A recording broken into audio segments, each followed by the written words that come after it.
Le comentaba a los hermanos que una de las necesidades más básicas, escuche bien, y más vitales es la comunicación. ¿Cuántos están de acuerdo conmigo?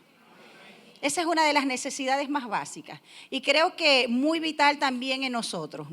Y les comentaba también que es tanto así que dejarle de hablar a alguien o ignorarlo, creo que también es la forma más severa de rechazo. ¿Cómo nos sentimos cuando alguien nos ignora? ¿Cómo nos sentimos cuando alguien de pronto nos deja de hablar? O cuando progresivamente nosotros sabemos que esa comunicación que teníamos se va como deteriorando y las cosas quizás no son como antes. Ahora, la comunicación como tal, quiero ponerles en contexto para entrar en lo que es el mensaje como tal, así que sugiero por favor toda su atención. Pongan allí sus teléfonos en modo vibrar, modo silencio para no perdernos de nada. Entonces, fíjese, la comunicación puede afectarse por diferentes motivos, aún por cosas que nosotros creemos que son sencillas, pero que van generando ciertas incomodidades en el corazón. Ella puede romperse, quizás, como lo dije, por una incomodidad, algo que sucedió, pero que no se trató, algo que no se habló. Y sabes, la mayoría de nosotros tenemos la tendencia de considerar que las cosas que no hablamos, que no decimos, con el tiempo se van suavizando, con el tiempo se van acomodando. Pero eso es totalmente falso. Usted ve que las cosas que no tratamos, las cosas que no hablamos, con el tiempo se van profundizando. ¿Y sabes lo que va generando? Un distanciamiento entre las personas. La falta de comunicación o ella puede afectarse también por una diferencia. Todos tenemos diferencias de criterios, no todos tenemos puntos de vista igual. Y de alguna forma también, si eso no se lleva de la manera como debería ser, puede causar también fricciones entre las personas. Y creo que una de las máximas que genera rompimiento en lo que es la comunicación como tal, como lo hemos enseñado muchas veces aquí en esta congregación, forma parte de lo que son las ofensas y las heridas. Usted sabe que eso es así. Ese resentimiento que se genera y que también marca una separación entre las personas. Yo creo que de alguna manera quizás usted ha experimentado, yo lo he experimentado, algunas pocas veces, las otras quizás no me he dado cuenta si hay alguien que tiene una diferencia conmigo, pero usted sabe lo que genera que de pronto alguien con quien usted compartió mucho, una persona que aunque asiduamente usted compartía algunas cosas, de pronto marca como una pared. De pronto marca como una distancia. Eso deja en nosotros un mensaje y nos pone a pensar acerca de algunas cosas que habré hecho, qué estará pensando la otra persona y de alguna manera también nos ponemos en un punto como de ofensiva al no tratar la situación. En otras situaciones se rompe lo que es o se afecta la comunicación como un modo de presión. Las personas dejan de hablarle a otros o le aplican lo que dice en la ley del hielo porque quieren dejar un mensaje. Usted sabe lo que eso se siente. Usted sabe lo que eso de alguna manera mueve en nosotros, la cantidad de emociones y sentimientos. Y creo que una de ellas también que es muy común, no solamente dentro de las congregaciones, sino en los espacios donde nosotros nos movemos o hacemos vida, es también a través de las deudas. Quizás aquel dinero que se pidió prestado y no se pagó. Entonces la gente se deja de hablar, la gente marca una separación, evita también el saludo, porque quizás hay una deuda entre alguno de ellos que no ha sido honrada. Pero creo que eso no pasa aquí. Creo que eso no pasa aquí. Y voy a abrir una ventanita allí para decirle un consejito. No me lo está pidiendo, pero no está de más. Usted preste lo que está dispuesto a perder. Preste lo que está dispuesto a perder. Si usted no está dispuesto a perder eso que le están pidiendo prestado, entonces es mejor que no lo preste. Porque una amistad es más valiosa que el dinero. Denle un aplauso al Señor. Lo cierto es, mis hermanos, amigos, que cuando alguien nos deja de hablar, siempre va a haber un motivo. No es que la persona es temperamental, no es que la persona se levantó con el pie izquierdo. sino que algo está sucediendo allí en ese corazón. Algo ha sucedido en esa relación. Y aunque muchas personas no estallen en ira o no sean ofensivas con las otras personas, ¿sabes? La actitud muchas veces es de callar, romper la comunicación y levantar muros. Y nosotros sabemos que Dios no nos ha llamado y no es saludable levantar muros, sino construir puentes. Ahora, ¿por qué es tan importante la comunicación? Sabes, la comunicación es tan importante porque ella permite que se cree contacto. Y cuando hay contacto, hay también conexión. Cuando hay conexión, la relación se nutre. ¿Qué quiere decir eso? Que se torna bien fuerte. A tal punto que esa relación pudiera pasar por algunas malas temporadas. Pero, ¿sabes? Se va a mantener. ¿Por qué? Porque esa relación está nutrida a través de lo que es la conexión.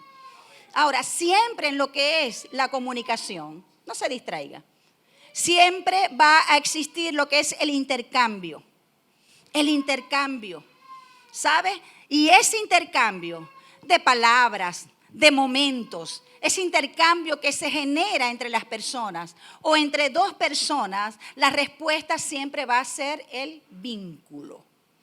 Y ¿sabes? Dios nos ha diseñado para estar vinculados.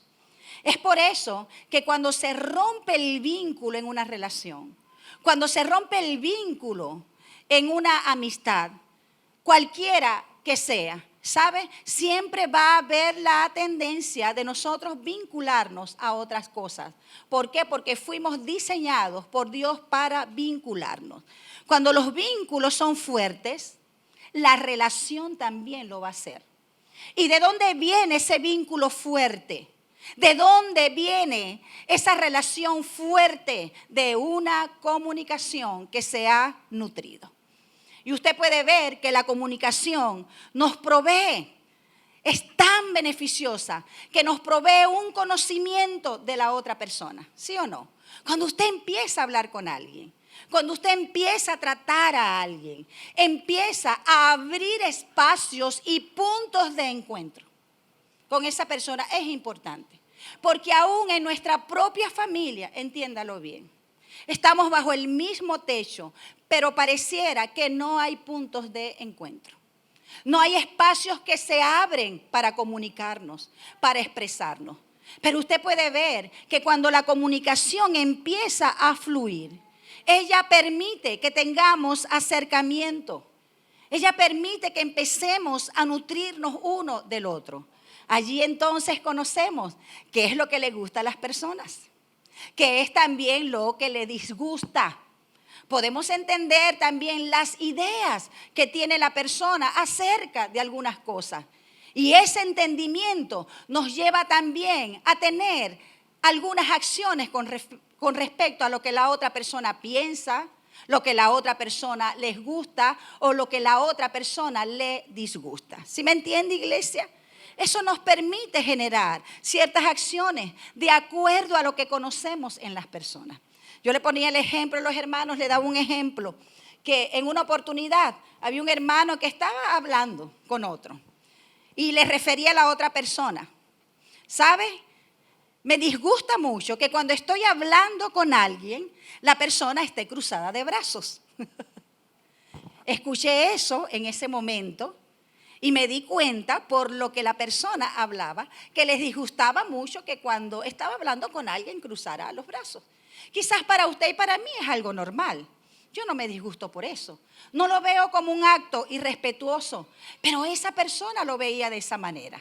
Este entendimiento de esta persona en particular, en lo que refería, me llevó a que en una oportunidad estábamos en consejería, él, su esposa y yo. Y sabes, cuando nos sentamos, ya yo me iba a cruzar de brazos. Cuando me acordé que el hermano veía como un acto de irrespeto que la persona que estuviera escuchando lo cruzara los brazos.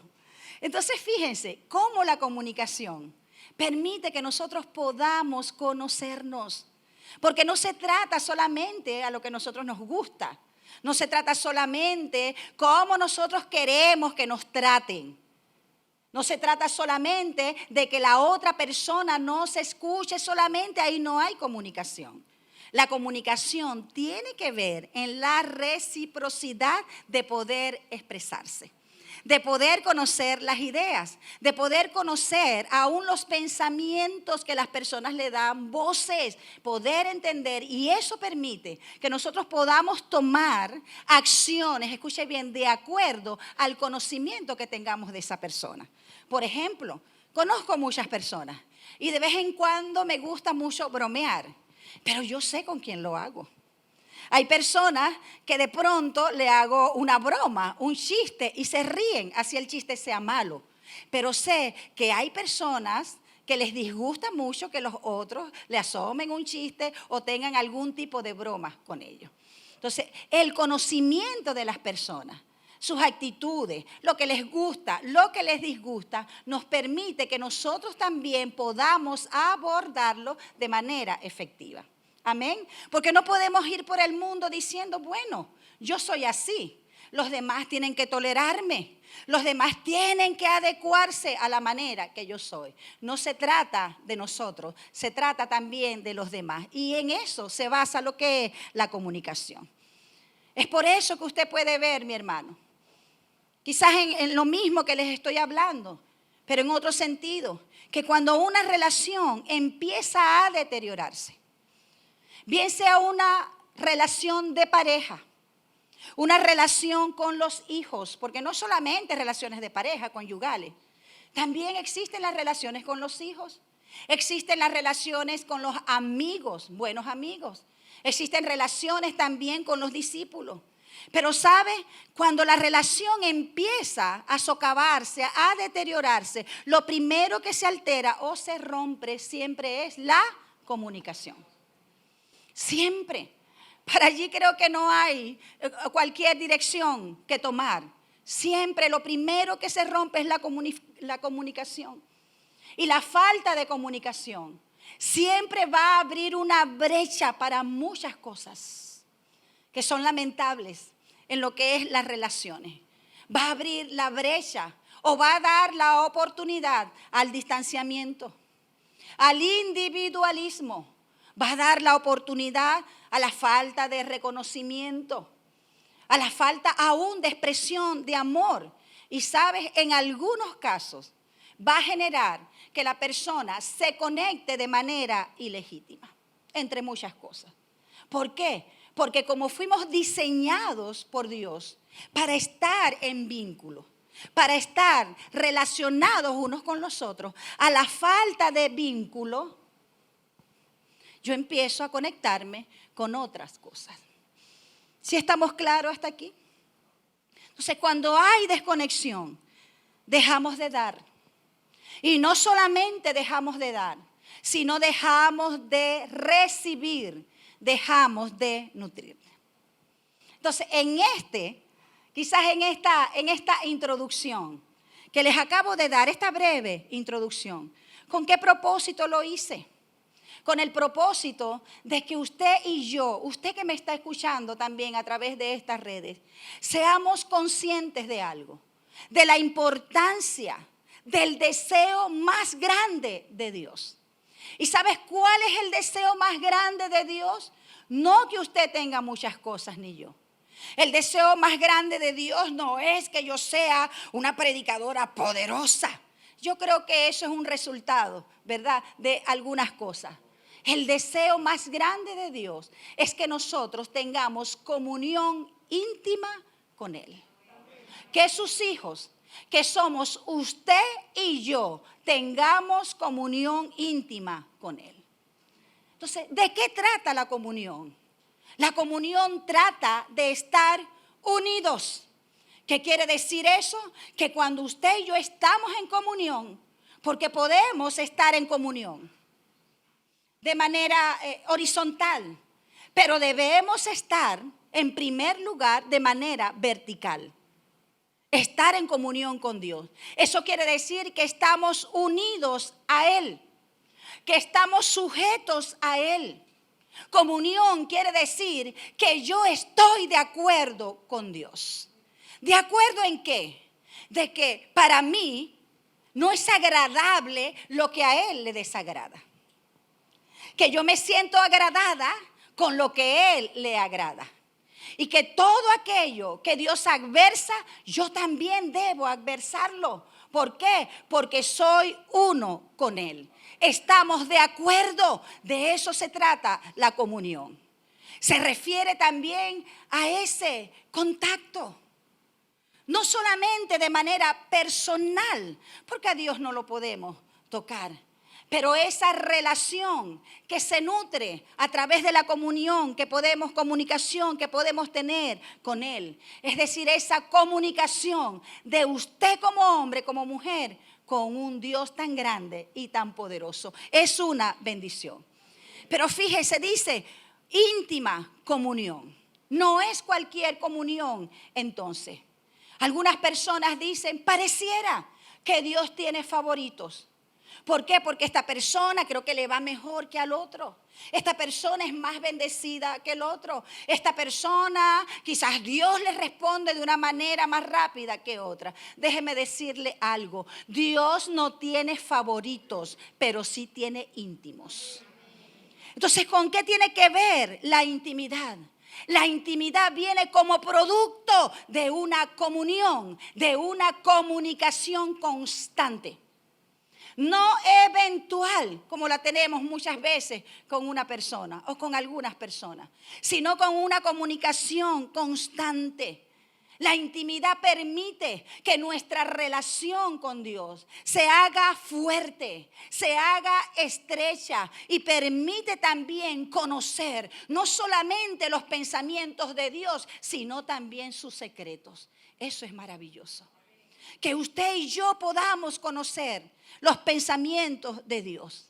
Y sabes, Dios está interesado, iglesia.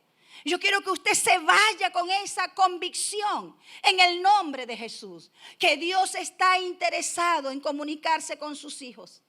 Es tan así que Él envió a su Hijo Jesús para que aquella comunión que fue rota en el Edén fuese restaurada a través de Jesucristo y el poder de su sangre. Dele un aplauso al Señor.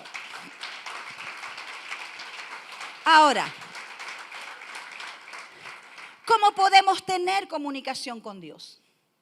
¿Cómo podemos tener comunión? ¿Cómo podemos tener intimidad con Dios? ¿Sabes? No cabe dudas que es solamente a través de la oración. Y la oración debe ser insustituible.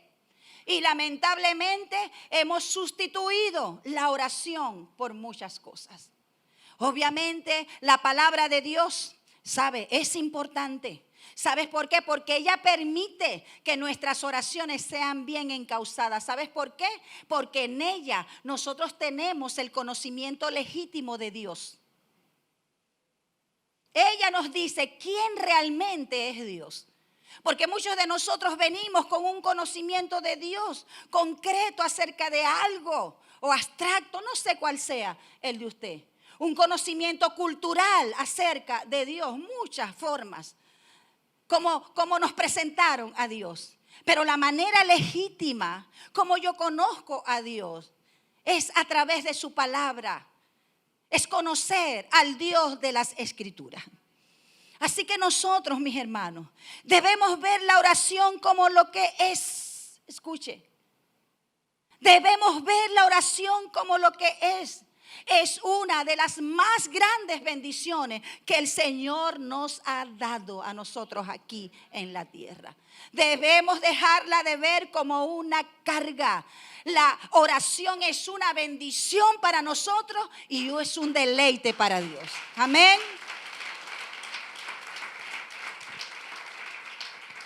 La oración es comunicación, por eso no es un monólogo. No es ponerse a hablar una cantidad de cosas como que si usted está hablando con mí mismo o con la pared, no. Estamos hablando con el Dios de los cielos por medio del Espíritu Santo que nos ha sido dado, por ese camino que nos abrió Jesús por medio de su sangre preciosa. Entonces la oración es comunicación con Dios. Y sabes, ella fue diseñada para que nosotros podamos relacionarnos con Dios, para que podamos estar unidos a Él. Por eso usted puede ver que cuando vamos descuidando la oración en nuestra vida, nos vamos alejando progresivamente de Dios y no nos damos cuenta.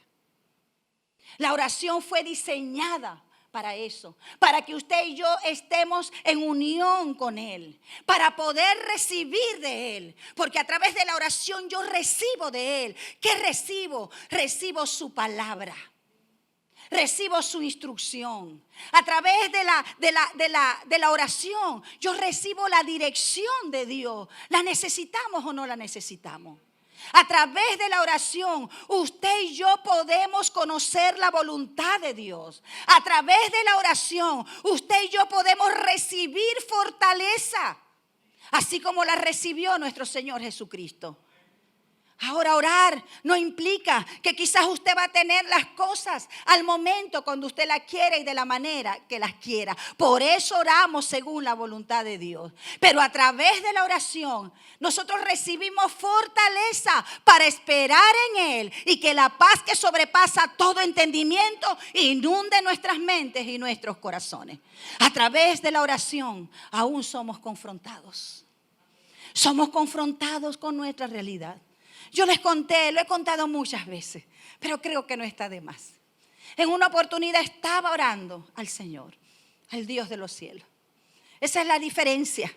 Porque, ¿saben? Muchas religiones exigen oración. Exigen oración. Pero nuestra vida en el Señor y la palabra, ¿saben? Nos hace ver que a través de la oración nosotros podemos relacionarnos con Dios.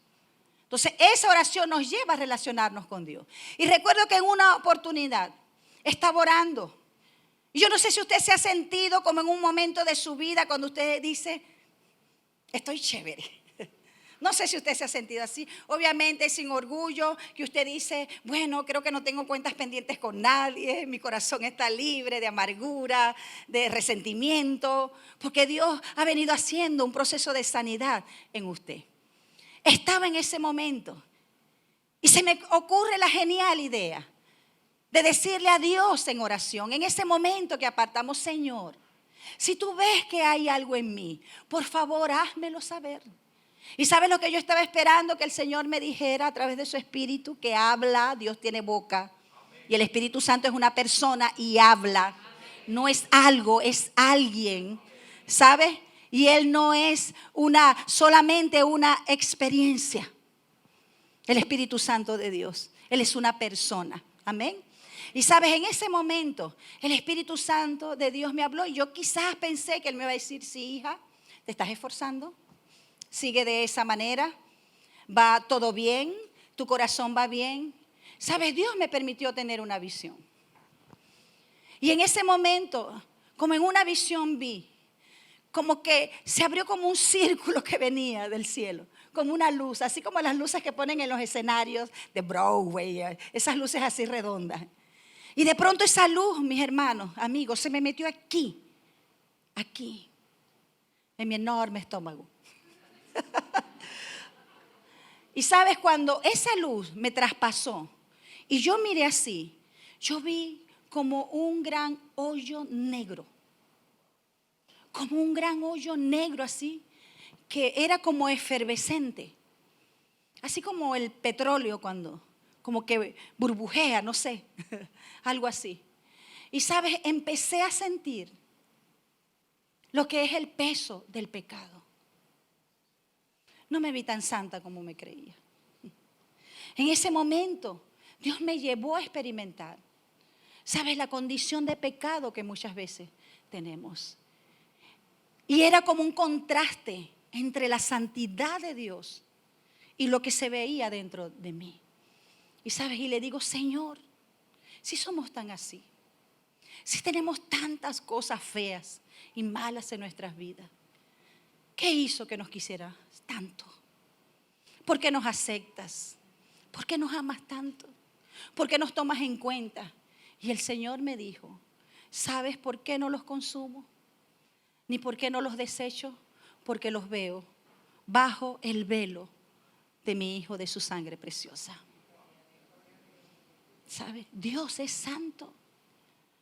Y yo sé que no se puede medir esa santidad, pero yo creo que sentí en ese momento como una pequeña vislumbre de esa santidad de Dios y sentía que literalmente me iba a morir, mis hermanos, por el peso de todo lo que veía dentro de mí.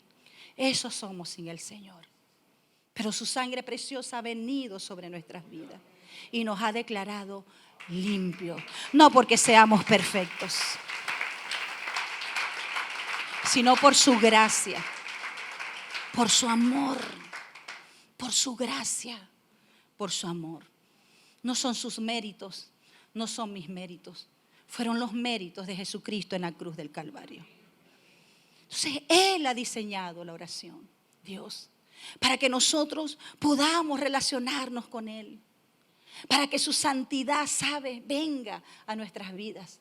Para que sus palabras se hagan vivas dentro de nosotros. Para que podamos estar unidos con Él. Porque Jesús dijo, separados de mí, ustedes no pueden hacer nada. Por más que nosotros batallemos, poder recibir de Él, como les decía, sus palabras, su voluntad, su dirección, su fortaleza. Y aun cuando seamos confrontados con nuestra propia iniquidad, que Él nos hace ver muchas veces, pero con el propósito de que nosotros nos volvamos a la verdad, a la rectitud de la justicia que solamente está en Él. Y sabes, cuando dejamos de relacionarnos con Dios, como les decía, nos vamos vinculando con otras cosas. Y otras cosas empiezan a llenar nuestro corazón. Y no nos damos cuenta. Empezamos a llenarnos de tantas cosas que quizás legítimamente no están mal, pero sabes, van ocupando el espacio de Dios. Y cuando nos damos cuenta, no tenemos tiempo para Dios.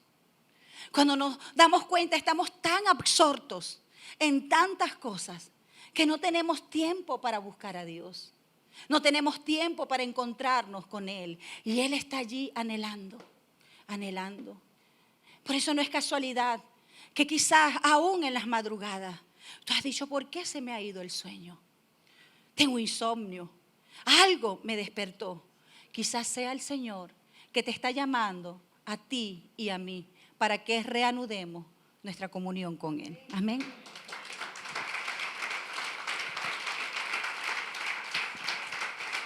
Yo le comentaba también a los hermanos que cuando un creyente empieza a mermar en su vida espiritual, y usted y yo sabemos cuando estamos mermando, ¿sí o no? Usted y yo sabemos cuando estamos como en el ocaso, en un ocaso de nuestra vida espiritual. Y sabes, eso tiene que ver con que hemos descuidado la oración. Y a veces hay personas que me dicen, pastora, yo no he descuidado la oración. Es un hábito en mi vida. La oración no debe ser un hábito, porque el hábito es mecánico. Es como que usted se para medio dormido, usted sabe dónde está el baño, su cepillo de dientes, usted se lavó los dientes. Y cuando te diste cuenta ya tenía los dientes limpios, ni me acuerdo cuando me los cepillé. Es algo mecánico. Eso no es la oración. La oración es una experiencia. Y Dios quiere que sea una experiencia diaria en nuestras vidas. Por eso usted puede notar muchas veces que cuando un creyente empieza a mermar en su vida espiritual es porque ha descuidado la oración. ¿Sabe? Porque la oración nos mantiene fortalecidos. Por eso el Señor dijo, velad y orad. La oración nos mantiene despiertos, porque sabes que esta carne quiere todo lo contrario a lo que quiere Dios. Y ella quiere alarnos siempre en sentido contrario a Dios. Pero si nos mantenemos en oración, nuestros sentidos espirituales estarán apercibidos.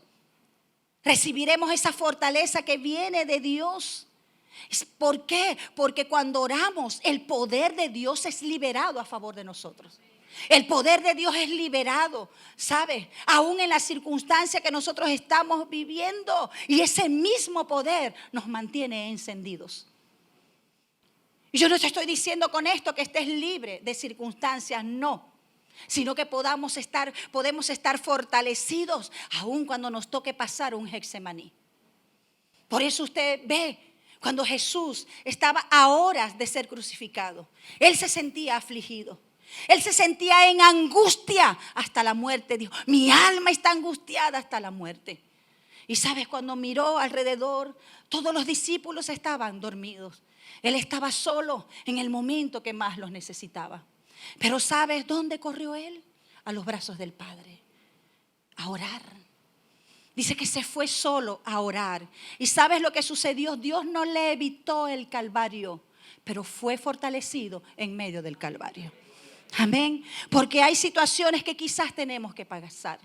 Hay Getsemaní que tenemos que pasar, porque son muertes de nuestro yo, para que Dios se pueda levantar en nuestra vida. Pero sabes, mientras lo pasemos, si nos mantenemos en oración, entonces seremos fortalecidos en el proceso. Amén.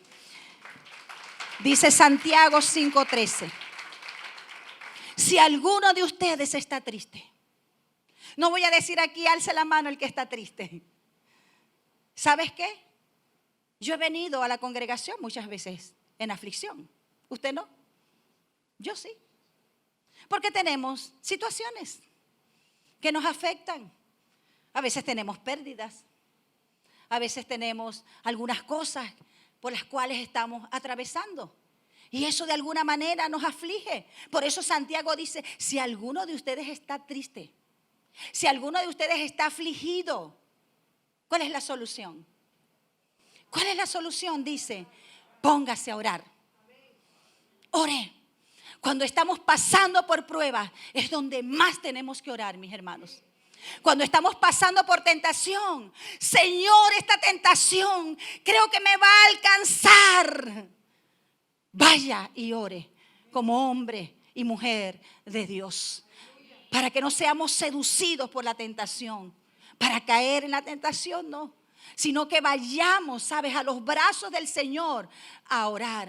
Estamos celebrando una victoria en nuestra vida, debemos orar para que no nos envanezcamos. En todo tiempo tenemos que orar. Estás pasando una enfermedad, más que nunca, usted y yo debemos orar. Pero ¿qué es lo que hace el común por lo general, lamentablemente? Cuando estamos pasando por pruebas, por desiertos y aflicciones, dejamos de orar. Dejamos de leer la palabra, dejamos de buscar a Dios. Mis hermanos, es donde más debemos buscar a Dios en oración. Jesús lo hizo. Él oraba en todo tiempo, pero cuando estaba afligido, cuando estaba allí en angustia, Él corrió a la presencia del Padre. Y dice que Dios mandó a un ángel que lo sustentaba. Eso es lo que sucede cuando usted y yo en aflicción vamos delante de la presencia del Señor. Amén. Amén.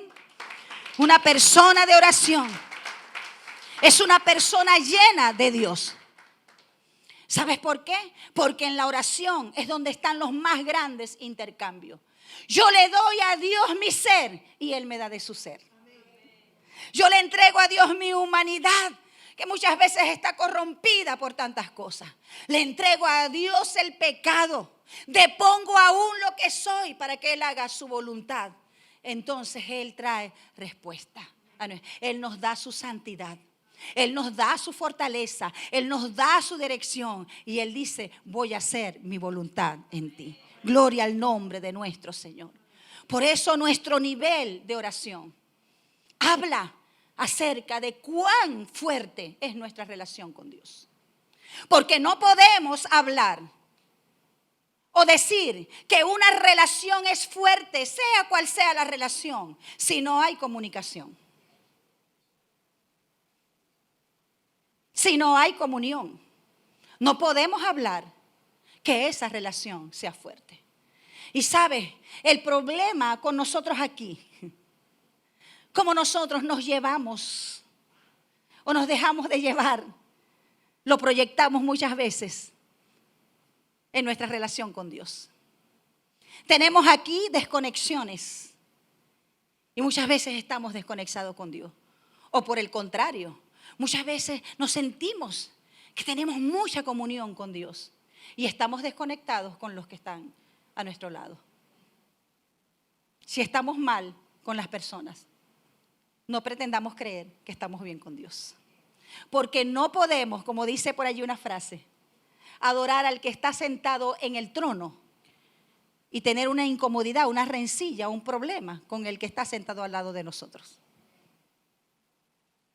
Jesús oraba y dice en Lucas 5:16 que él diga conmigo, apartaba. Debemos ser intencionales en esto, en apartar tiempo para Dios. Si usted y yo vamos a esperar sentirlo, nunca lo vamos a sentir, porque el espíritu está dispuesto, pero la carne es débil. ¿Y qué quiere decir apartado? Atención exclusiva para Dios. Es como cuando le decimos a la familia, cuando nos reunimos, ¿sabes? Necesitas tiempo de calidad con tu familia. Pero tiempo de calidad con el muchachito no es dándole a la pelota con el pie y con el celular en la mano. Eso no es tiempo de calidad.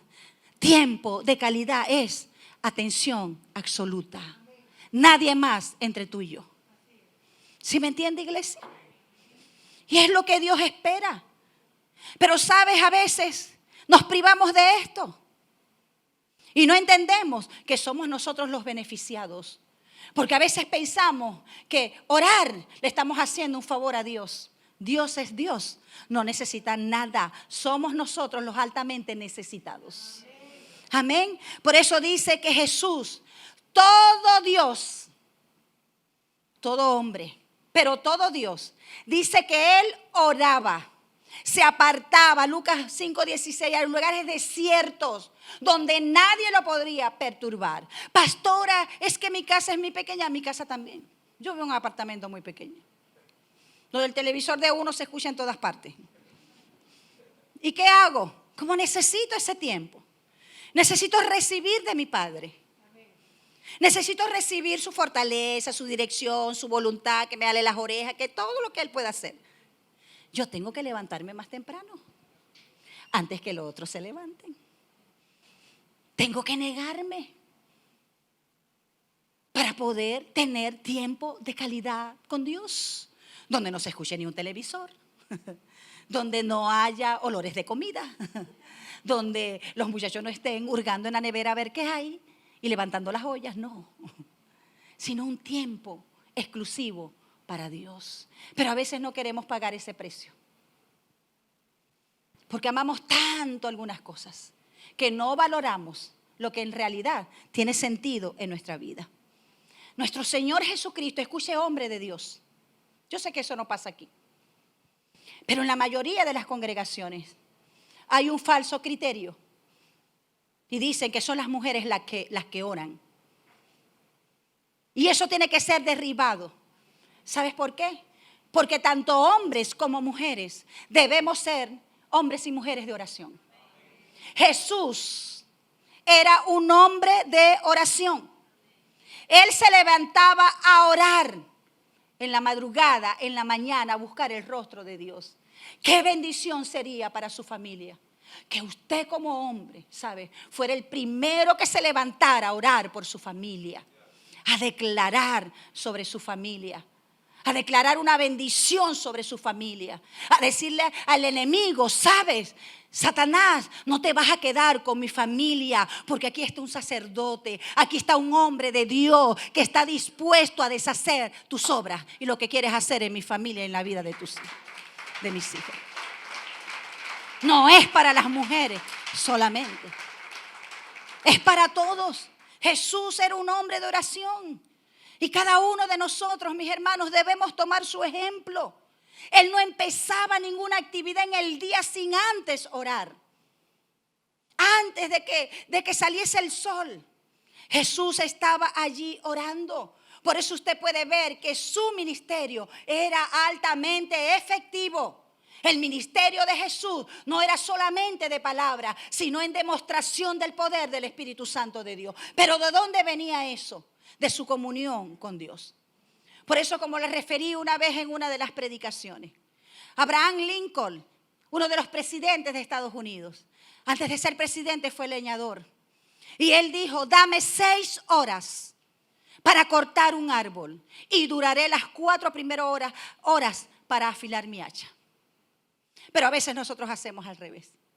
Pensamos que más cosas es mayor productividad. Pero ¿sabe? Más hacemos nosotros primeramente en oración que con el esfuerzo del mismo trabajo. Amén. Y usted puede ver que la gente se sorprendía. ¿Cómo es posible que tú empezaste último que nosotros? Y llevas más árboles talados, cortados. ¿Por qué? Porque mientras otros no se tomaban tiempo para afilar su hacha, tenían que implementar más fuerza, más energía, ¿sabe? Y los agotaban más. Por eso hacer más no es productividad. Debemos apartar tiempo para afilar nuestra hacha. Amén. Denle un aplauso al Señor. Por eso los discípulos le dijeron al Señor en Lucas 11:1. Los discípulos le dijeron: Señor, enséñanos a orar. Ellos venían de una cultura de oración.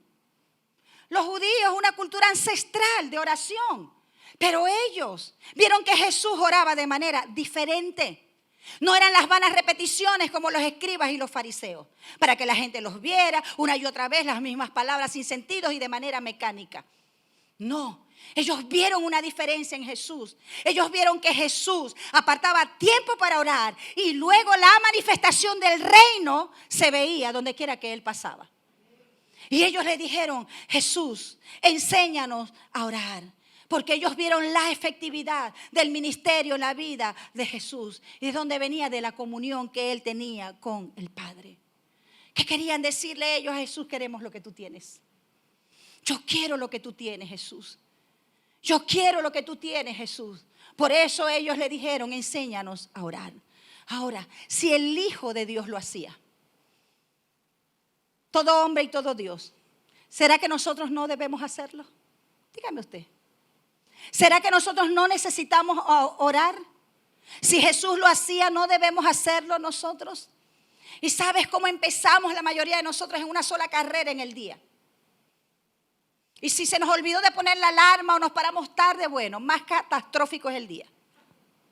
Nos levantamos en una sola carrera, lo que debo hacer, lo que debo, y terminamos agotados.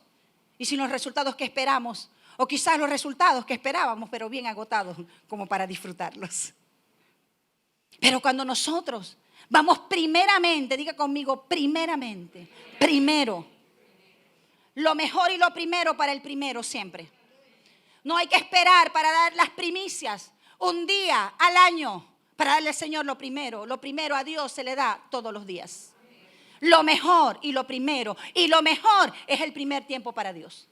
Donde nuestra mente todavía no está absorta con tantas cosas.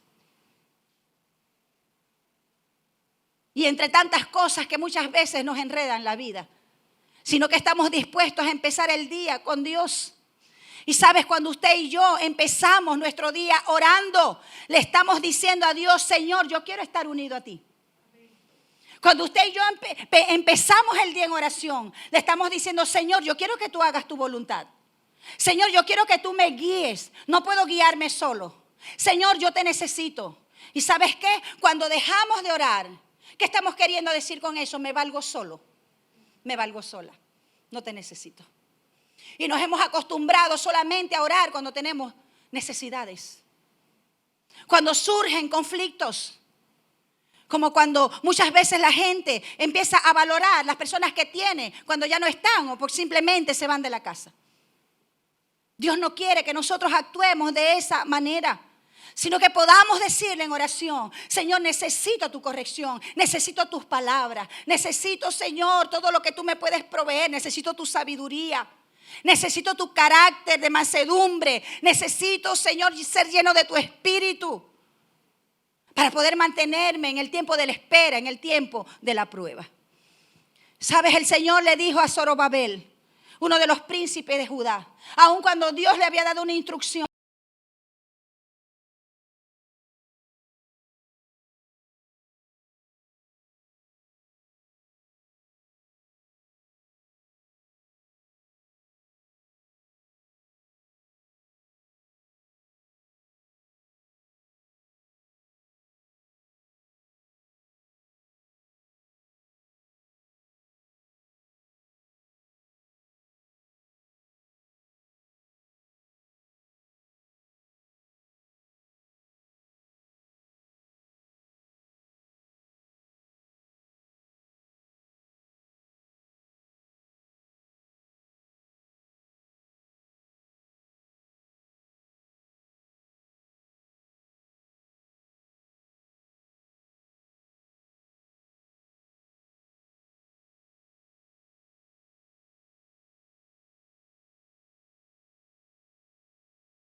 vea que el Señor está conmigo. Para que el que habló de mí y no creyó en mí vea que Dios sí me